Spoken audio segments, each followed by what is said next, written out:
Merci de nous recevoir chez vous. Ça fait 15 tours du stade du 4 août. Ce n'est pas facile, c'est fatigant, c'est épuisant, mais je suis sûr que les sportifs, eux, peuvent faire mieux. Nous avons choisi ce cadre pour recevoir le coach de la sélection nationale, ou l'ex-coach, devrais-je dire, de la sélection nationale, Gernot Rohr. Zoom sur notre invité du jour.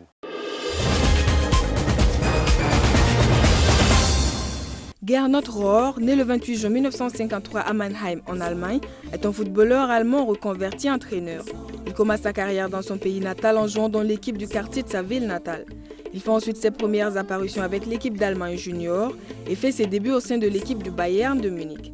Il gagne alors à 2 reprises le championnat d'Allemagne ainsi que la Coupe des clubs champions européens en 1974. Lors de l'été 1977, il rejoint la première division française et les Girondins de Bordeaux.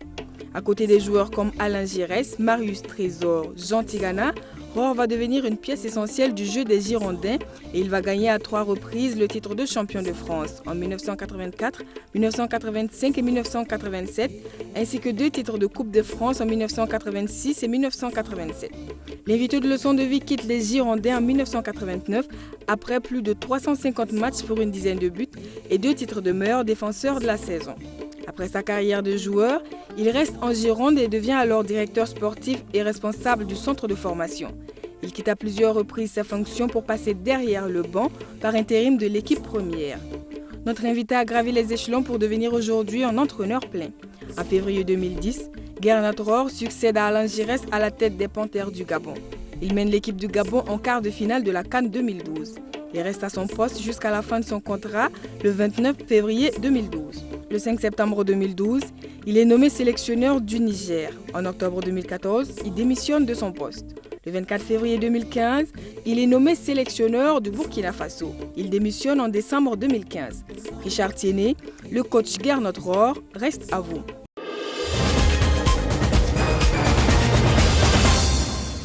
Bonjour coach. Bonjour Richard. Vous allez bien? Bien, merci. C'est la grande forme et vous êtes aux couleurs du Burkina Faso? Oui, bien sûr, on reste fidèle à ces couleurs. Alors merci, on va s'asseoir un peu. Voilà. Monsieur Rohr, vous avez souhaité que nous ayons cet entretien avec vous dans Leçon de vie au niveau du stade du 4 août. Nous sommes au niveau de la tribune de presse. Pourquoi ce choix? Parce que c'est mon lieu de travail, parce que c'est là que nous avons fait nos entraînements, mais surtout les matchs. Et que c'est des bons souvenirs puisqu'on a gagné nos matchs ici sans encaisser de but et que c'est aussi un lieu d'émotion évidemment et de joie, surtout lorsqu'on gagne les matchs. En tant que sélectionneur, qu'est-ce que vous ressentez quand vous gagnez par exemple un match? Comment vous vivez la chose de façon concrète? C'est l'aboutissement d'un travail sur plusieurs semaines, un travail qui a commencé avec la sélection des joueurs, avec la mise en place d'une organisation de jeu, d'une stratégie, et un aboutissement aussi à travers le comportement des joueurs. Ce n'est pas toujours facile de gagner, on le sait, mais dans ce stade-là, j'ai eu que des victoires et qu'en plus, nous n'avons pas encaissé de but, donc ça reste vraiment un très bon souvenir. Ce 12e homme, le supporter qui n'est pas tout le temps ravi des prestations d'une équipe, de son équipe, est-ce qu'il vous est arrivé en tant que joueur, pas forcément sélectionneur, je veux dire, est-ce qu'il vous est arrivé de subir la foudre des supporters qui n'étaient pas contents d'un résultat? En tant que joueur, peut-être au Bayern de Munich, par exemple. Oui, bien sûr, partout, ça arrive dans tous les clubs. Lorsque ça ne tourne pas comme on veut, le public se manifeste et peut siffler ou peut insulter. Ça fait partie de notre métier, mais le public est très versatile. Et il suffit qu'on marque un but ou que les choses évoluent dans le bon sens et le public va aussi dans le bon sens. Donc c'est quelque chose de très versatile. Et qu'est-ce qui est suffisamment mémorable? Qu'est-ce qui a une charge émotive considérable? L'entrée sur l'aire de jeu, quand vous entendez entonner l'hymne national de votre pays, parce que vous avez joué, je précise, au niveau de la Mannschaft Junior, et qu'est-ce qui, pour vous, fait surtout l'émotion d'un joueur dans le stade, dans votre cas? Lorsqu'on joue pour un pays, c'est une émotion particulière. Et l'hymne national, qu'on la chante ou pas, ça reste quand même un moment très fort au niveau de l'émotion, de la motivation également. Et je me rappelle quand je jouais pour l'Allemagne, ça m'a fait des frissons, mais j'ai ressenti la même chose en tant qu'entraîneur avec les pays que j'ai entraînés et surtout avec le très bel hymne du Burkina Faso. Vous avez commencé très tôt à jouer au football. Vous aviez quoi, 8 ans? Oui. À 8 ans, donc vous tapez dans le ballon. Et parlez-nous de ce premier moment de contact avec le cuir. Le premier contact, c'est la naissance, parce que je suis né dans une famille de footballeurs. Mon père était entraîneur, mes 5 frères. Votre père Philippe Roy. Exactement. Vous êtes le petit neveu, il faut le préciser aussi, d'Oscar Roy. Tous les deux ont été des joueurs. Ça a influencé votre vie? Professionnel, oui. Oscar Rohr était même le premier joueur professionnel de l'histoire d'Allemagne, puisqu'il est parti dans les années 30 dans un championnat professionnel en France. Bref, j'ai grandi là-dedans. Mes 5 frères, tous plus âgés que moi, m'ont mis déjà dans les buts dès que je tenais sur pied, parce qu'il fallait faire un 3 contre 3 dans le jardin. Il fallait qu'il y ait 3 de chaque côté. Donc ils m'ont mis dedans à 2 ou 3 ans déjà. À 8 ans, j'ai fait mes premiers matchs de footballeur avec l'équipe de Mannheim. Mon père était entraîneur, donc je l'ai suivi dans ses déplacements en bus à l'époque avec son équipe. Bref, j'ai grandi dans le football et ça m'a permis d'apprendre pas mal de choses là-dedans. Pour moi, c'est un élément naturel dans lequel j'ai réussi après à m'épanouir. Mais après, on voit que vous êtes un joueur professionnel. Vous jouez pour le Bayern. Vous jouez à Bordeaux également, aux Girondins de Bordeaux en France. Vous côtoyez des joueurs de renom tels que Frank Beckenbauer. Vous êtes un professionnel. Alors, qui dès 8 ans s'est engagé dans le football. Est-ce qu'aujourd'hui, avec du recul, vous n'avez pas l'impression d'avoir perdu une partie de votre enfance en allant faire autre chose que taper dans le cuir? C'était ma passion et j'y étais vraiment avec grand plaisir. C'est vrai qu'on doit faire des sacrifices lorsqu'on rentre dans un centre de formation, qu'il y a des entraînements quotidiens, qu'on n'a pas le droit de sortir, de s'amuser comme les autres. On s'amuse, mais avec le ballon et pas forcément avec des sorties. Donc ça ne m'a pas manqué, non, je n'étais pas fait pour ça. Je me suis plu dans ce milieu de football et puis tout naturellement, on a grimpé les échelons. J'ai eu la chance de tomber dans un grand club, le Bayern de Munich, avec Franz Beckenbauer, Müller, etc., Maya, de très grands joueurs des années 70. Puis dans les années 80 avec les Bordelais, des Girondins. Également une très grande équipe avec les Giresse, les Battiston, les Lacombe, Müller, etc. Donc j'ai pu suivre, je dirais, un chemin tout à fait naturel de footballeur professionnel qui a duré quand même 17 ans. Une carrière longue, malgré des petites blessures qu'on a surmontées. Et ça m'a permis de vivre quand même une jeunesse pleine, puisque c'était le football ma passion.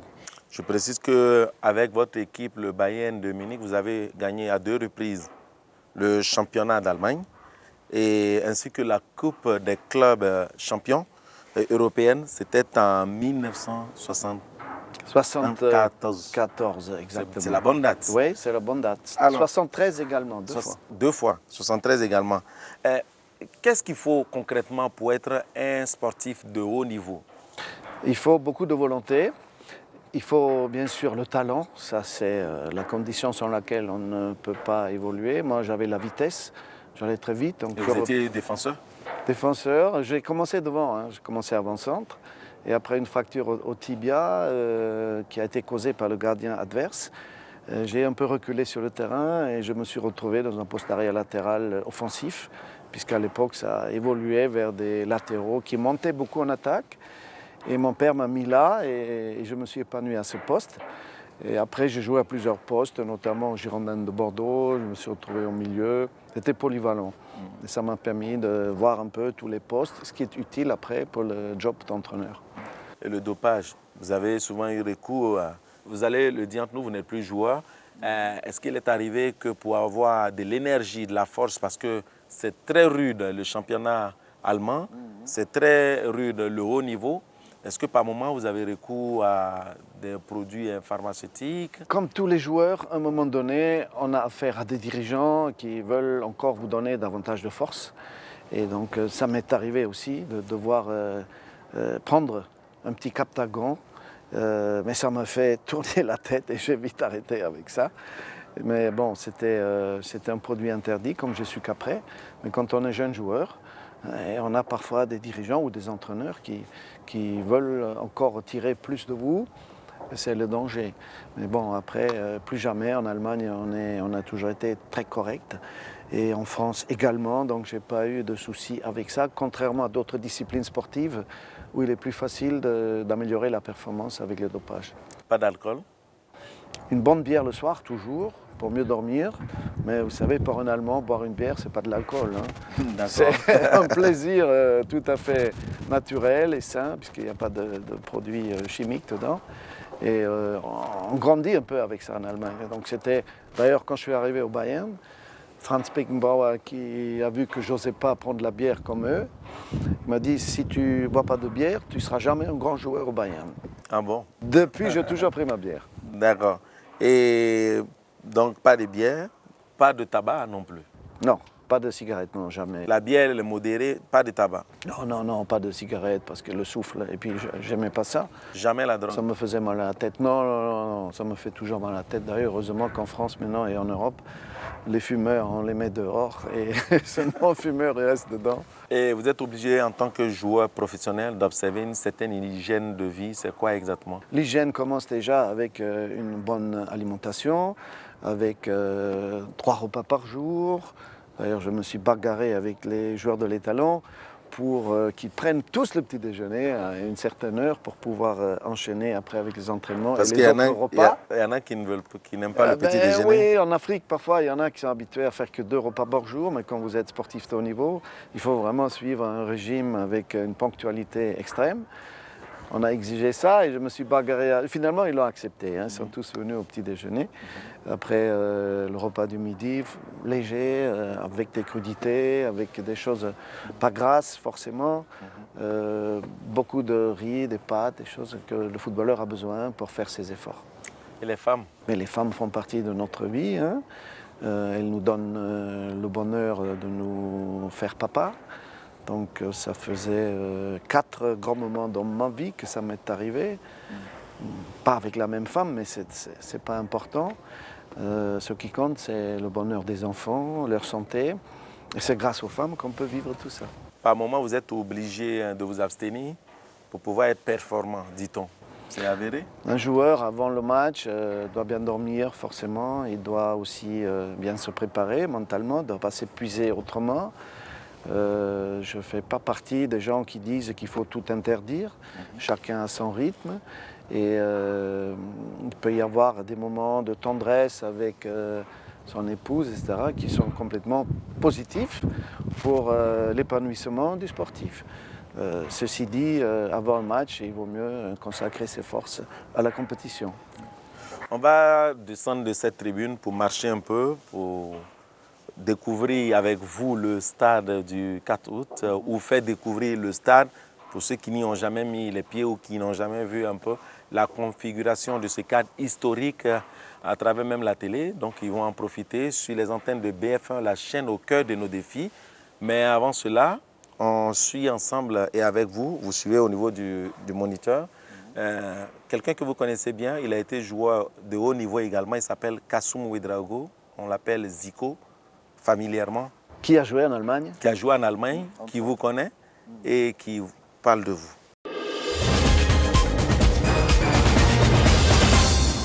Moi, je l'ai connu d'abord quand il était avec l'équipe nationale du Niger. Et je me rappelle qu'ils sont venus jouer un match ici contre les Étalons. Donc, après le match, on s'est vu à Palace. Et donc, j'avais 2 joueurs qui étaient là-bas. D'abord, il y avait Sakoudela qui était là-bas, qui m'a vu au bas, qui est venu me saluer. Et donc, en même temps, il m'a présenté à son entraîneur, M. Genotro, et puis on s'est salué. Et puis j'ai parlé allemand avec lui, et puis il a commencé à se renseigner là où je jouais. J'ai joué avant, je l'ai expliqué là où j'ai joué en Allemagne. Donc c'est comme ça qu'on a sympathisé, on s'est échangé les numéros. Et il faut le reconnaître, c'est un homme de qualité d'abord, qui est calme, réservé, et qui observe tout ce qui se passe autour de lui, qui quand il cause aussi, il prend le temps de t'écouter aussi. En fait, il était surpris de voir au Burkina qu'on avait des téléphones 3 puces, 4 puces. Donc, il dit que c'est magnifique. Moi, ça m'a tellement étonné. Ça m'a fait rire, quoi. Et le téléphone, il est petit comme ça, c'est le même téléphone que moi j'ai. Il m'a dit, mais Zico, ton téléphone, il est pas mal, il est mignon. J'ai dit, ouais. J'ai dit, c'est un téléphone qui a 4 puces. Il dit, mais c'est pas possible. À lui, il veut des téléphones comme ça, il n'y a pas de problème. Là, il n'a pas besoin de s'emmerder en Europe. Donc, tout de suite, après, il est parti, je pense qu'il est parti pour Bein Sport. Parce qu'après, je l'ai vu sur Bein Sport en train de parler. En Allemagne, il y avait un match. Et puis après, il est revenu. Quand il est revenu, je suis parti l'offrir le téléphone. Il dit non, il ne veut pas, il faut que moi je prenne. J'ai dit non, il m'a poursuivi, donc j'ai fui le laisser. Donc voilà, c'est ça qui me tient toujours quand je le vois sur moi, je rigole. Parce que bon, vous savez qu'en Europe, on s'en fout d'avoir 4-5 numéros, non. Avec un numéro, ça suffit. Hein. Ich wollte dir sagen, du bist ein Superman. Wirklich, ich habe einen Mann gesehen, der hat sehr viel Ruhe gehabt, mit vielen Problemen gehabt in Burkina hier. Und ich wünsche dir viel Glück für deine nächste Arbeit in Afrika oder in Deutschland. Ich wünsche dir viel Glück. Dankeschön. Ich sage dir, das war super.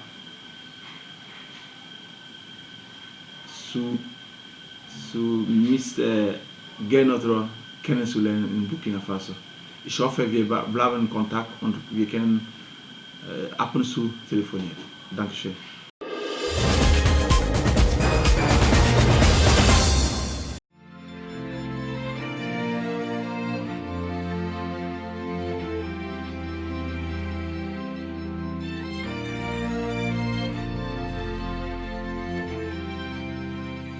Nous sommes sur la pelouse du stade du 4 août après avoir suivi l'avis de Kassoum Ouedraogo dit Zico. Il a fini son intervention en allemand. Est-ce que vous pouvez nous traduire un peu ce qu'il vient de dire à l'instant là? Ça me gêne un peu parce qu'il me fait des petits compliments, donc c'est pas à moi de dire ça. Mais en quelques mots, de façon synthétique, qu'est-ce qu'il dit? Il a dit que mon arrivée s'était faite dans un contexte assez compliqué que tout le monde connaît. Une année difficile, après la CAN où le Burkina Faso avait fini dernier, que le contexte n'était pas simple, de la société, des événements et tout ça. Et bon, il a parlé de mon calme dans la tempête et de mon envie de bien faire mon travail. Nous sommes sur la pelouse du stade. Comment vous trouvez cette pelouse en tant qu'entraîneur, ancien joueur? Est-ce que vous pensez qu'il est idéal pour un joueur de jouer sur ce terrain? Mais déjà, c'est super d'avoir une bonne pelouse naturelle, parce que beaucoup de pays maintenant n'ont que des synthétiques. Ici, on a une pelouse extraordinaire. Ça n'a pas été le cas à mon arrivée, puisqu'il y avait eu un petit peu des trous partout, et les jardiniers, à notre demande, ont fait un gros travail. Et la fédération a fait en sorte aussi d'annuler quelques matchs de championnat ici, pour nous permettre de faire des bons matchs de qualification à la fois pour la CAN et pour la Coupe du Monde. Et la qualité de cette pelouse vraiment est exemplaire. Hein. Il faut féliciter, d'ailleurs on a fait un cadeau avec les joueurs pour les encourager, les jardiniers, lorsqu'on a découvert cette bonne pelouse aux premiers entraînements. On va aller au cœur du stade. On va aller au niveau de ce que les techniciens appellent le rond-point central. Oui. Nous allons nous y asseoir un peu, nous allons continuer cet entretien. Nous allons notamment parler du coach que vous êtes, après avoir été le défenseur, le joueur du Bayern de Munich et de la Mannschaft Junior. Nous sommes donc au cœur du stade, au rond-point central. Nous allons nous asseoir un peu. Oui. Oui. Pas sur le rond-point parce qu'on va se salir. Vrai, on va se salir. Et là, c'est quelle matière ils utilisent généralement pour marquer le... De la craie. De la craie. De la craie. Il peut y avoir d'autres matériaux, de la chaux un peu, mais surtout de la craie. Et lorsque, en Europe, l'hiver arrive, on met de la craie rouge, forcément, parce qu'il peut y avoir de la neige aussi. Bien sûr. Mais bon, c'est de la craie normalement, et parfois ça, c'est bien dessiné, comme ici, c'est le cas, vraiment impeccable. Les gens travaillent très bien. Vous avez été un joueur, aujourd'hui vous êtes coach. Vous avez entraîné une équipe comme les Girondins de Bordeaux, où vous avez évolué aussi en tant que joueur. Vous êtes l'ex-entraîneur des Étalons depuis peu. Vous allez vers d'autres horizons, peut-être que vous allez entraîner encore d'autres grands clubs. Vous avez entraîné l'équipe du Gabon, du Niger, nous l'avons dit dans le Zoom. Alors, est-ce un choix délibéré ou vous pensez que c'est tout à fait logique qu'étant joueur, on finisse entraîneur, sélectionneur, coach? Comme je suis né dans une famille de footballeurs, mon père était lui-même professeur et entraîneur, ma voie était tracée. Et dès la fin de ma carrière de joueur, j'avais déjà commencé à faire des stages. Et pendant ma carrière de joueur, je m'étais toujours intéressé aux exercices que notamment Aimé Jacquet, que j'avais longtemps à Bordeaux, ou les entraîneurs allemands que j'ai pu connaître, ont fait faire à leurs joueurs pour travailler tel ou tel objectif dans une séance d'entraînement. Et après, dès les 2-3 dernières années de ma fin de carrière, je jouais encore, mais je passais mon temps de vacances à passer des stages à Vichy d'abord et à Clairefontaine ensuite pour obtenir les diplômes d'entraîneur. Et qu'est-ce qui est plus dur, le plus difficile dans ce métier d'entraîneur? Le plus dur, c'est les soirs de défaite. On n'aime pas perdre et on aime bien sûr non seulement le beau jeu, mais aussi la victoire. Et quand on ne gagne pas, on n'est pas content forcément. Donc il ne faut pas trop le montrer parfois parce qu'il faut positiver même dans la défaite. Ça nous est arrivé de perdre des matchs, mais des matchs d'entraînement ou de préparation. Les matchs de compétition se sont plutôt bien passés avec le Burkina Faso puisqu'on s'est qualifié pour nos objectifs et le reste encore à jouer, c'est-à-dire la CAN, c'est tout à fait dans le bon timing. Donc de ce côté-là, un entraîneur a toujours besoin d'avoir des résultats. Si on n'a pas les résultats, ça devient difficile. Et pour avoir des résultats, il faut une bonne équipe. Et pour avoir une bonne équipe, il faut bien les choisir, voire avoir un potentiel de joueurs qui jouent dans les clubs, qui est dans le rythme et qui permet à une équipe nationale de s'épanouir. Vous avez souvent la pression en tant que coach, la pression vis-à-vis des autorités du football. Je veux parler de la fédération. Je ne parle pas que de la fédération burkinabé de football que vous connaissez. Je parle de fédération de façon générale, tant que vous étiez entraîneur. Est-ce qu'il vous est arrivé d'avoir la pression des autorités du football des pays que vous avez traversés ou même des joueurs, certains joueurs qui vous mettent la pression pour sélectionner d'autres joueurs? C'est arrivé ça? Tout ça, c'est arrivé, forcément. Il y a de la passion, il y a beaucoup d'émotions autour des matchs de football. Il y a tout un peuple qui suit ça. Il y a un stade plein. J'ai connu au Gabon des moments de grosse pression avant la Coupe d'Afrique des Nations organisée au Gabon. Jusqu'au premier match, ça a été énorme. Et puis on a commencé à gagner nos matchs. Premier match gagné, deuxième match gagné, troisième match gagné dans les phases de poule. Et d'un seul coup, il y avait un 12e homme, une ambiance dans le pays. Et tous ces gens-là qui critiquaient tel ou tel classement, eh bien, ils se sont tus. Et on a fait une super CAN. Voilà, ici, on a également eu un peu de pression. Mais je pense que nous, dans le staff, on était tranquilles. La pression à quel niveau? Autour du match, pour gagner les matchs. Et pour avoir notamment, avant le match contre le Bénin, il y avait match aller-retour. Il y avait des supporters qui étaient venus un peu aussi pour critiquer, perturber. Et ceux qui n'avaient pas les nerfs solides, ils ont pu un petit peu paniquer, mais ce n'était pas notre cas. On a bien géré notre affaire avec cette belle victoire 2-0, une qualification pour la Coupe du Monde. Et un coach, il ne travaille pas seul. Vous êtes avec un staff. De qui est composé le staff d'un coach? Vous avez Bon, déjà, comment on compose le staff? Donc, normalement, chaque sélectionneur, chaque entraîneur emmène ses assistants avec qui il a l'habitude de travailler. Parfois, il y a aussi des gens dans le pays, ce que j'ai toujours souhaité.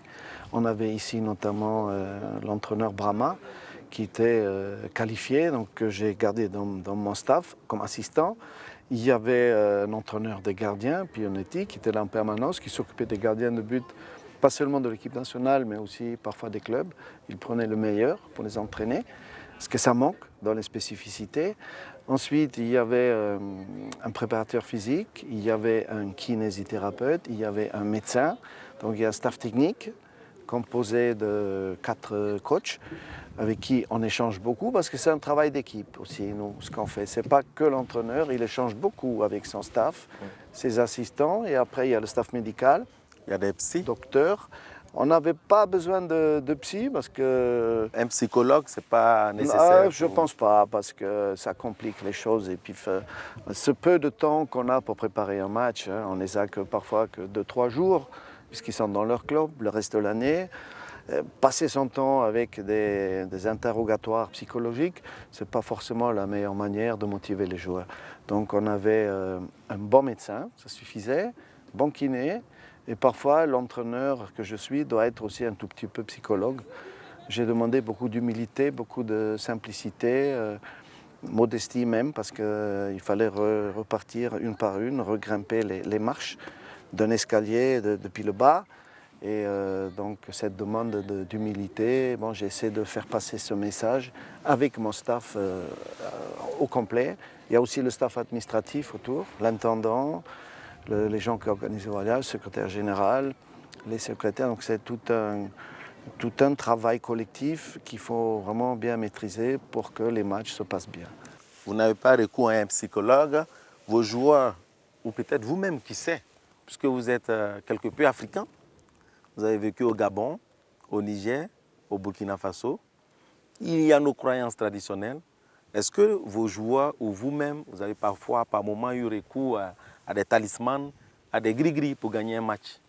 Moi-même non, mais des joueurs oui. Des joueurs qui voulaient absolument jouer avec telle ou telle chaussure. Et quand les chaussures n'étaient pas arrivées à l'aéroport, ça a été compliqué pour les convaincre de jouer quand même. Chacun a ses petits trucs. Du genre avoir, par exemple, toujours un petit talisman dans le sac de voyage, de porter tel ou tel vêtement avec lequel on a gagné, le slip notamment, avec lequel on a gagné le dernier match.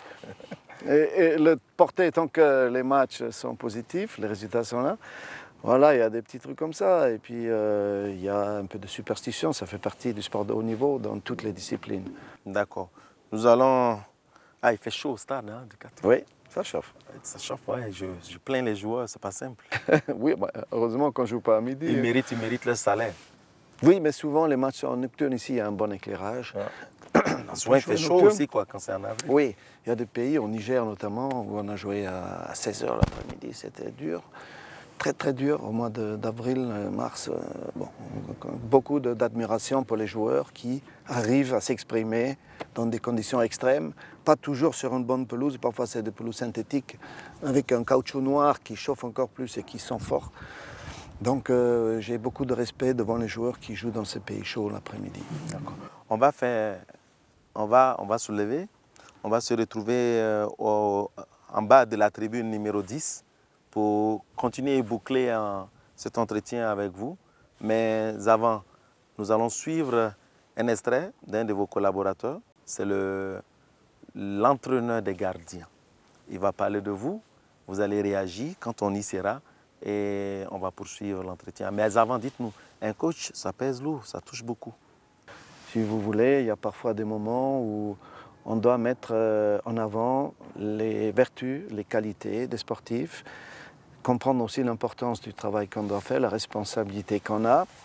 Et je suis bien conscient que dans un pays comme le Niger ou le Burkina Faso, que les entraîneurs soient beaucoup moins riches, comme vous dites, que dans des pays où on a beaucoup de moyens, européens notamment. Vous n'avez plus d'engagement avec la Fédération burkinabé de football, donc il n'y a plus de clause qui vous lie.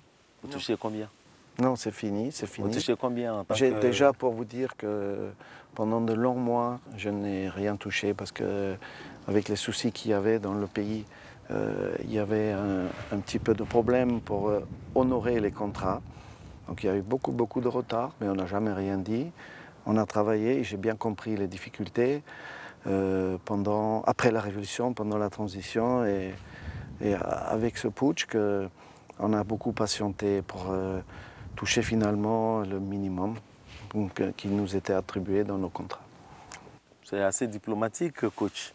C'était combien votre salaire? Un entraîneur doit être diplomatique. Vous touchez combien par mois? Je ne le dirai pas, par respect envers les employeurs. Et oui. Ça n'a pas été énorme, je peux vous dire. Ce n'était pas pour moi une question d'argent. Je pensais qu'ici, qu'on pouvait faire du bon travail, qu'il y avait un challenge qui m'intéressait. J'avais d'autres propositions au Bahreïn ou ailleurs où j'aurais gagné 2 fois plus. Donc c'était vraiment pas nécessaire. Et comme j'ai fait une longue carrière de joueur et d'entraîneur, heureusement pour moi, je n'ai pas forcément besoin de gagner énormément d'argent pour vivre, parce que j'ai été un peu sage dans la gestion de ma carrière et tout va bien pour moi. Allez, coach, on se lève. Et là, on va suivre. On se met à l'ombre et on va suivre dans la rubrique avis, c'est tout à l'heure.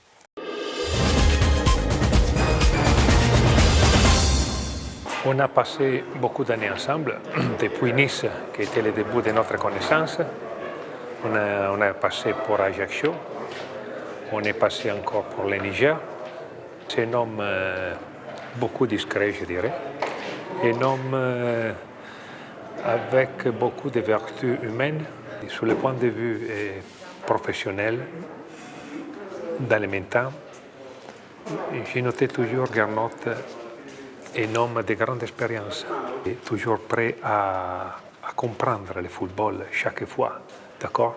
Parce que le football, c'est toujours en évolution, toujours au niveau tactique, au niveau physique. Et on discute beaucoup de ça, toujours pour trouver les bonnes solutions, toujours pour avoir les meilleurs résultats. Il y a aussi beaucoup de tranquillité dans lui. Ça, c'est toujours quelque chose de très important quand on communique, quand on est dans l'ensemble d'un groupe. Ici, il faut toujours être soit au niveau psychologique, soit au niveau tactique, prêt. Gernot, je dirais qu'il a toutes ses qualités, parce qu'on est toujours prêt à se mettre en discussion pour progresser, pour avancer. Ça, c'est notre credo.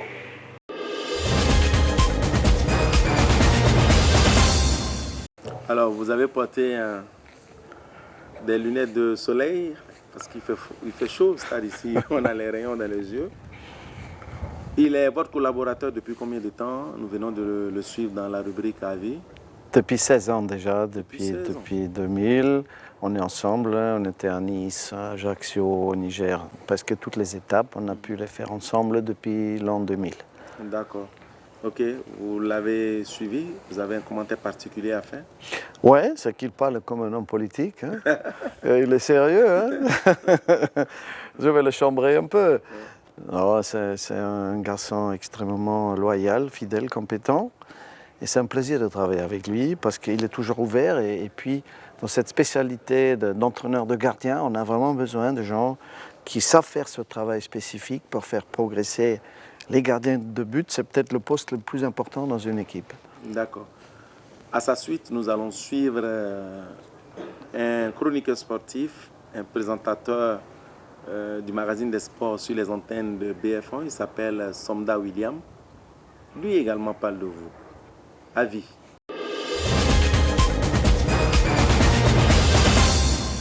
Gernot a traîné derrière une solide carrière de joueur. Il a débuté d'abord avec le centre de formation de Bordeaux en tant qu'entraîneur et puis après on l'a vu avec l'équipe de Bordeaux en 1996 où il était arrivé à qualifier cette équipe pour la finale de la Coupe de l'UEFA, finale perdue face au Bayern Munich. Oui, il avait quand même de bons joueurs aussi, il y avait Zidane, Lizarazu, Dugarry, Vitke et autres. Mais après cela, je ne pense pas qu'il ait eu une carrière d'entraîneur de réussite. Non, je pense que ce soit à Nice, en Tunisie ou même avec le FC Nantes, ça n'a pas été vraiment la grande réussite. Du reste, c'est avec lui que Nantes est allé en deuxième division. En Afrique, il a fait ce qu'il pouvait, en Tunisie avec des clubs. Au Gabon, la CAN 2012, c'était au Gabon et en Guinée équatoriale. Il s'est fait éliminer en quart de finale au tir au but face au Mali. Mais après, au Niger, même s'il réussit à ramener le MENA à la CAN en 2013, la suite ne se passe pas convenablement. Et ici, je pense que tout était réuni pour qu'il n'échoue pas. Parce que d'abord, de un, c'était l'homme que le public ne voulait pas, ça fait un. La fédération s'est appuyée sur certains critères pour le faire venir. On a pensé que ses origines allemandes et puis son expérience dans le milieu du foot aiderait les étalons, mais avec lui on s'est rendu compte que la stabilité, le calme dans cette équipe, ce n'était pas la chose la mieux partagée. Il y avait beaucoup de cas de conduite. Il n'a pas réussi à mettre la main sur cette équipe, si bien que les choses sont parties en vrille et ça donnait ce qu'on sait, son départ du Burkina.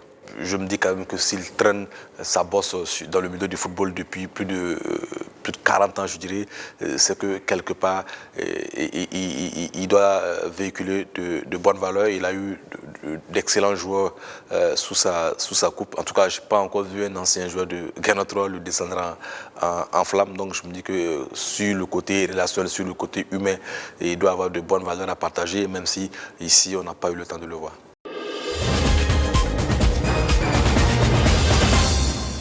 Il a soufflé le chaud et le froid avec vous, à la fois sympathique, gentil par moments, mais à la fois assez acerbe aussi dans sa critique. Votre réaction?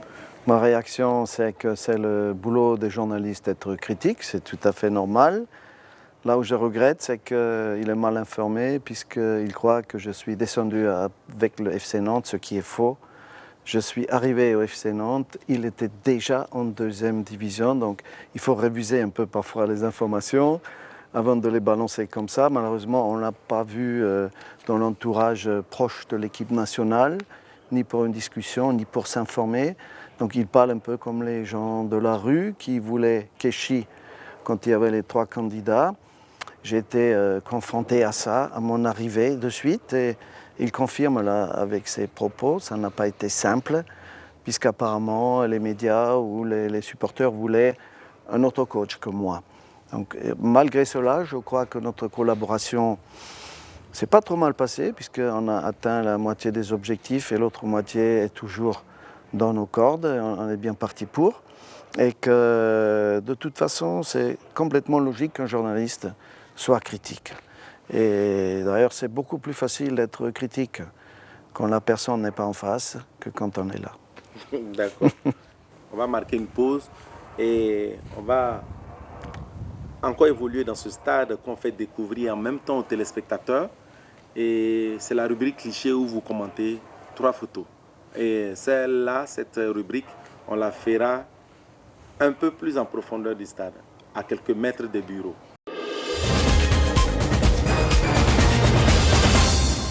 La première photo a été prise au mois de mars 1996 avec Zinedine Zidane, que j'avais l'honneur d'entraîner, que j'avais en post-formation et au Girondins de Bordeaux comme meneur de jeu. Et c'était à l'avant-veille du match contre le Milan AC, grand match de football, que nous avons remporté aussi grâce à Zidane, qui a marqué un but, et Dugarry notamment 2 buts, 3-0. Donc c'est un souvenir d'un grand moment d'entraîneur avec un grand joueur.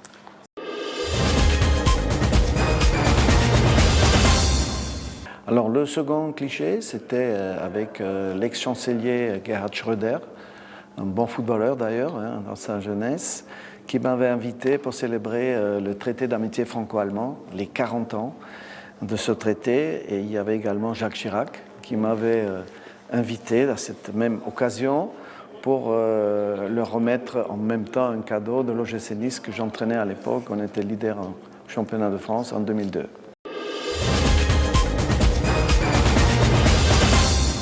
Alors la troisième photo, c'est une photo d'un coéquipier avec qui j'ai pu jouer. C'est Dominique Tropsy qui est décédé récemment, donc c'est pour honorer la carrière et aussi le caractère extraordinaire de ce coéquipier qui nous a quittés récemment.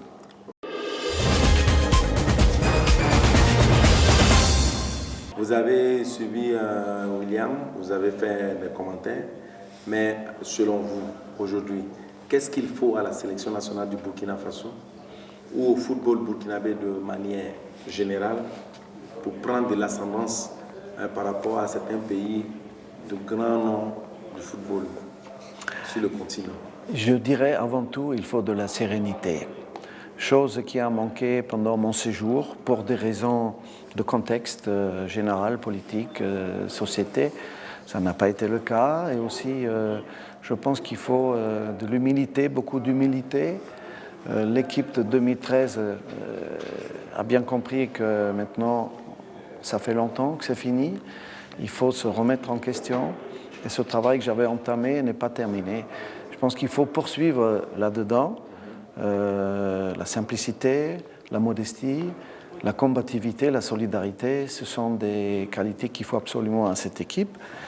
Et sur le plan technique, je pense qu'il faut qu'elle continue à avoir une bonne défense, comme ça a été le cas dans nos derniers matchs, et avoir un jeu simple, conquérant, tourné vers l'avant.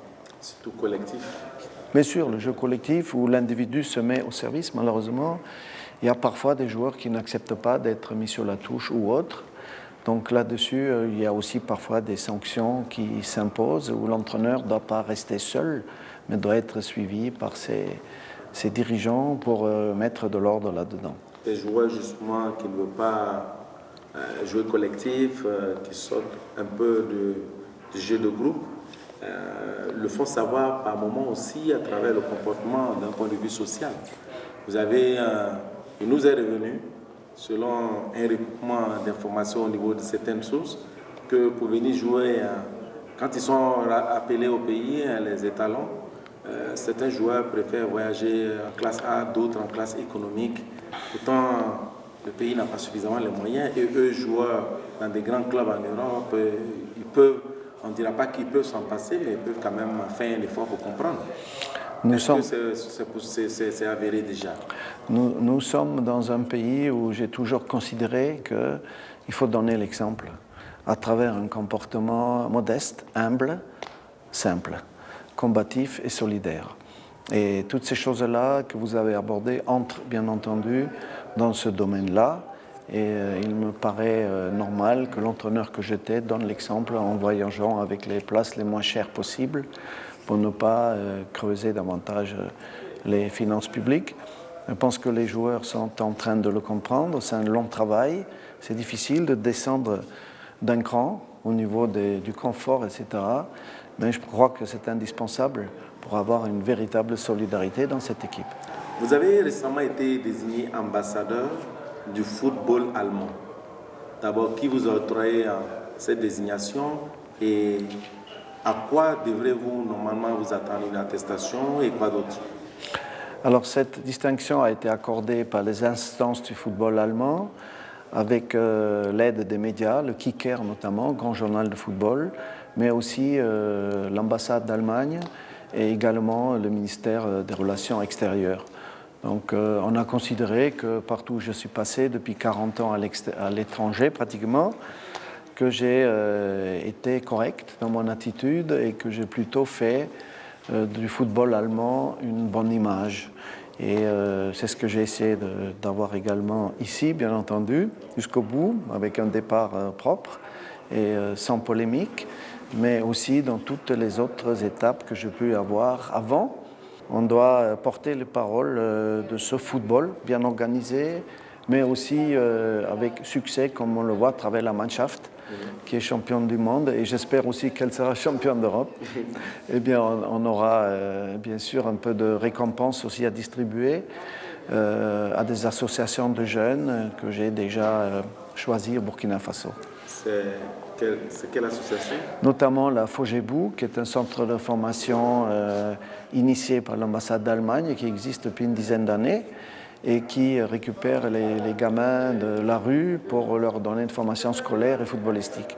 C'est intéressant et important. D'ailleurs, on voit la cérémonie de votre distinction. Vous recevez une attestation en ce moment sur le petit écran. C'est presque la fin de cette émission Leçons de vie. Nous allons procéder à des questions classiques. Nous allons vous poser des questions classiques. Si nous disons question classique, c'est parce que c'est la même question que nous posons à tous nos invités. Quel est le moment le plus heureux de votre vie à ce jour? Quand je suis devenu papa la première fois. Ah bon? Pas votre mariage?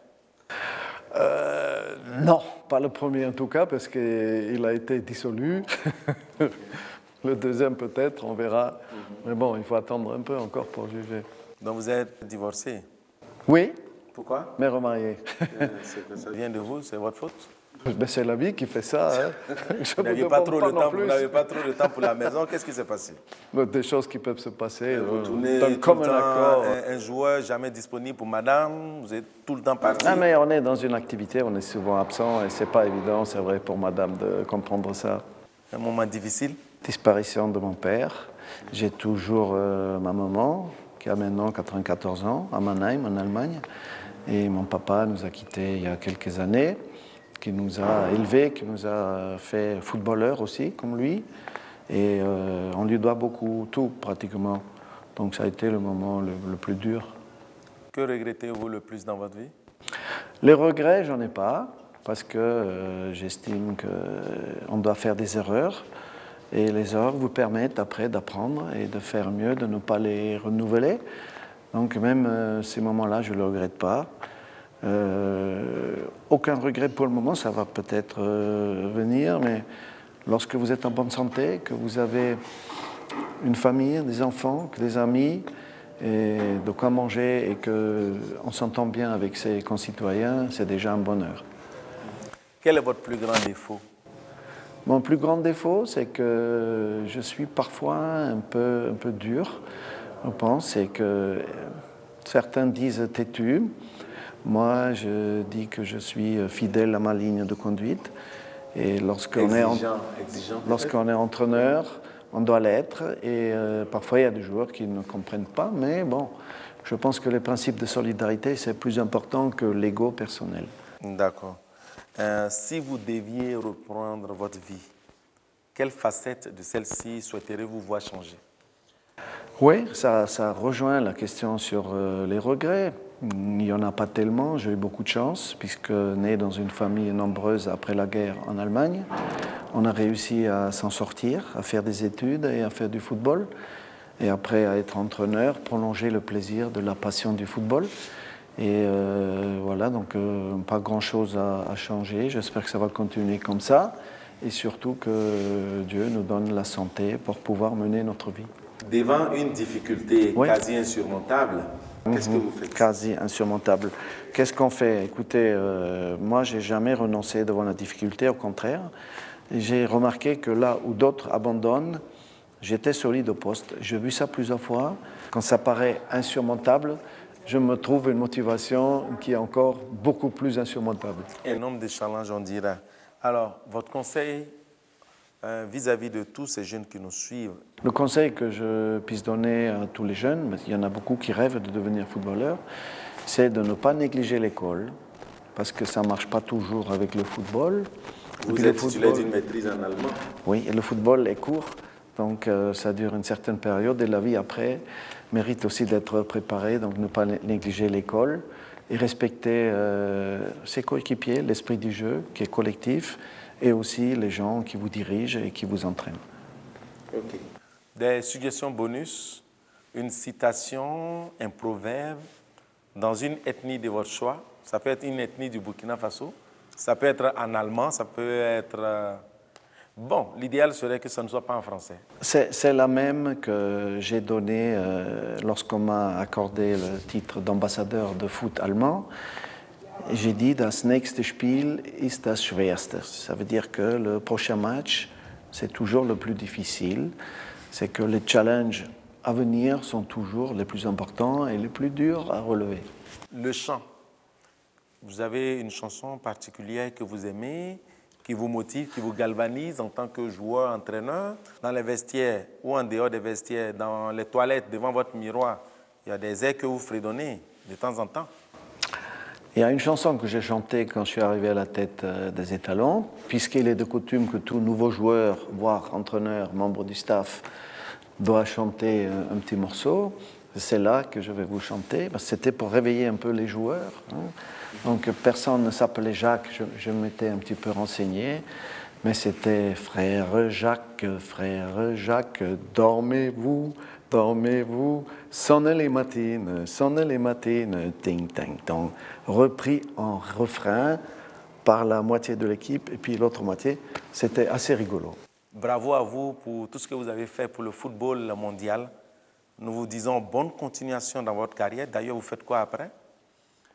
Après, je vais d'abord rentrer en France, m'occuper un peu de la famille, faire consultant de football. Le championnat d'Europe approche, donc je suis engagé par une chaîne de télévision pour accompagner ça, et aussi pour la radio, et aussi pour beIN Sport qui va encore retransmettre le football allemand, la Bundesliga.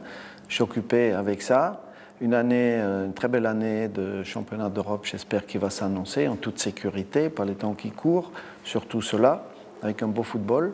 Je voudrais profiter et remercier le peuple burkinabé qui m'a si bien reçu pendant une petite année, qui a été une année difficile pour ce peuple, et je voudrais remercier tous les supporters de football et les dirigeants qui m'ont fait confiance, et également souhaiter une continuité dans la sérénité pour ce pays qui le mérite. Merci à vous aussi pour l'énergie que vous avez déployée pour ce pays-là dans les stades. Et ce n'est pas fini parce que vous soutenez les jeunes de Fojebou à travers une certaine dotation. On y reviendra peut-être dans le magazine des sports avec votre cher ami John William Somda. Bonne continuation en suivant le reste des programmes de la chaîne au cœur de nos défis BF1.